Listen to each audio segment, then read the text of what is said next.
ایک آدمی جنگل میں سیر کر رہا تھا کہ اچانک اس نے ایک چھوٹی بلی کو ایک سوراخ میں پھنسا دیکھا۔ بلی بیچاری باہر نکلنے کی کوشش کر رہی تھی۔ اس آدمی نے اس کو باہر نکالنے کے لیے اپنا ہاتھ دیا، لیکن بلی نے خوف کے سبب اس کے ہاتھ کو ناخوشگواری سے کاٹ لیا۔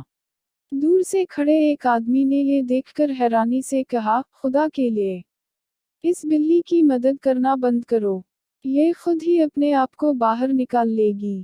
دوسرا آدمی اس کی پرواہ نہیں کی، بلکہ وہ صرف اس بلی کو بچانے کی کوشش کرتا رہا، جب تک کہ اسے آخر کار کامیابی حاصل نہ ہوئی۔ پھر وہ آدمی اس آدمی کے پاس چلا گیا اور کہا، بیٹا، یہ بلی کے قدرتی انداز ہیں جو اسے کاٹنے اور زخمی کرنے کو مجبور کرتے ہیں، اور میرا فرض ہے کہ محبت اور دیکھ بھال کروں۔